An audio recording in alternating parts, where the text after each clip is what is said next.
Что такое храп? Храп – это дребезжащий низкочастотный звук, который возникает у человека во время сна. Чем же опасен храп? Он опасен тем, что воздух не в полной мере проходит через дыхательные пути. На пути воздуха имеются препятствия. Это приводит к тому, что организм недостаточно насыщается кислородом. И это приводит к тому, что происходит кислородное голодание всего организма, и в первую очередь центральной нервной системы.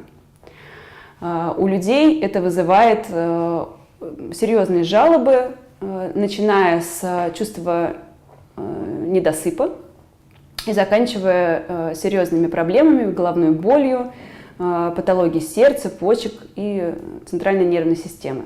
Один из вариантов причин храпа – это опущение мягкого неба и увеличение небного язычка. Для того, чтобы бороться с этой проблемой, есть несколько вариантов. Значит, первый вариант – это гимнастика, небная гимнастика, которая заключается в комплексе упражнений, в результате которых повышается тонус мышц неба. Кроме того, есть такой способ лечения, как СИПАП-терапия. Это способ терапии, когда человек на ночь одевает маску, которая подключена к трубке и к прибору. Этот прибор постоянно ночью подает положительное давление, и в глотке на постоянной основе имеется положительное давление. Таким образом, небо не может спадаться и препятствовать дыханию. Оно всегда в напряженном состоянии. Мышцы все время в напряженном состоянии, что обеспечивает постоянный поток воздуха. И таким образом человек ночью высыпается, получает достаточное количество кислорода. Но данный способ лечения требует ежедневного использования этого прибора, иначе все снова возвращается. Это не лечение, это мера борьбы. Из лечения имеются хирургические методы воздействия на небо, когда при помощи радионожа, лазерной хирургии можно сделать коррекцию неба, возвращая прежние былые формы, которые требуются для нормального дыхания. Кроме того, причиной храпа также может являться искривление носовой перегородки. Элементарный тест, который мы можем провести, чтобы понять, храпит человек по причине патологии носа или же есть какие-то другие причины, это тест сосудосуживающими каплями. Для этого перед сном человек использует сосудосуживающий спрей, и ближайшие 2 часа либо он сам при помощи диктофона, либо родственники наблюдают за ним и смотрят, как он дышит. Если человек первые 2 часа после того, как он заснет, не храпит, это может навести нас на мысль о том, что причиной храпа является патология носа. Таким образом, можно пролечить нос и добиться положительного результата. Если это выраженное искривление перегородки носа, тут, к сожалению, требуется дообследование, компьютерная томография. В случае необходимости это будет операция, септопластика. Если есть патология пазух, которая дополнительно усугубляется, то необходимо еще и провести ревизию пазух или хирургическое лечение. Если же искривление перегородки носа незначительное и имеется вазомоторный ринит, который выражается в отеке полости носа, особенно в ночное время, которое возникает, то тут помогают различные методы в нашей клинике. Мы также занимаемся этими вопросами. Это лазерная терапия, которая помогает тонизировать полость носа, нормализовывать нормальную мышечную работу сосудов в полости носа.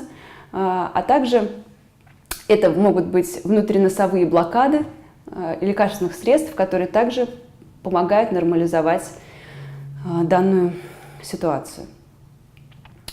Если же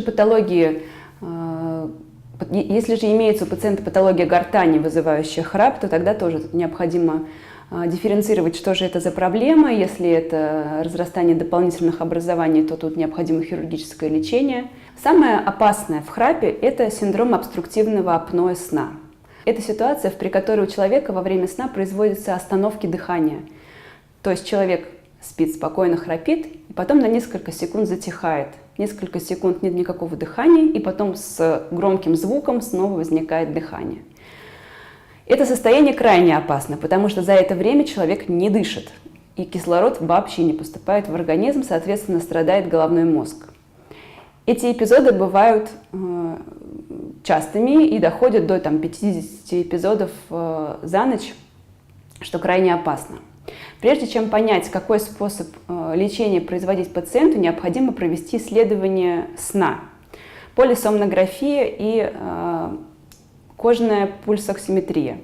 Это исследование позволяет оценить, насколько сильно человек страдает во время сна от храпа и насколько в настоящий момент уже это приводит к патологиям центральной нервной системы и других органов, насколько они страдают. Потому что если это состояние крайне выраженное, то мы не имеем права прибегать сразу к хирургическому лечению, и требуется сначала компенсация здоровья пациента. Для этого проводится некоторое время СИПАП-терапия. Это вот способ воздействия, при котором пациент носит маску с подаванием постоянно положительного, при котором пациент носит маску, подключенную к прибору, который создает постоянно положительное давление в глотке, чтобы воздух проходил без препятствий. И только после восстановления состояния здоровья пациента на фоне СИПАП-терапии, когда приступы апноэ ликвидированы и организм насытился кислородом и не испытывается дискомфорт в центральной нервной системе, только тогда мы можем говорить о хирургических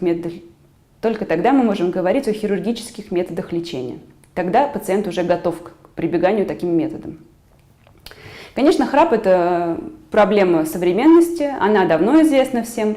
Сейчас, к счастью, это все решается. В каждой 10-й семье это является причиной развода. И, конечно же, изобретение беруш помогает бороться с этой проблемой, но, к сожалению, не для пациента. Обращайтесь в нашу клинику, мы попробуем выявить причину вашего храпа и ликвидировать эту проблему.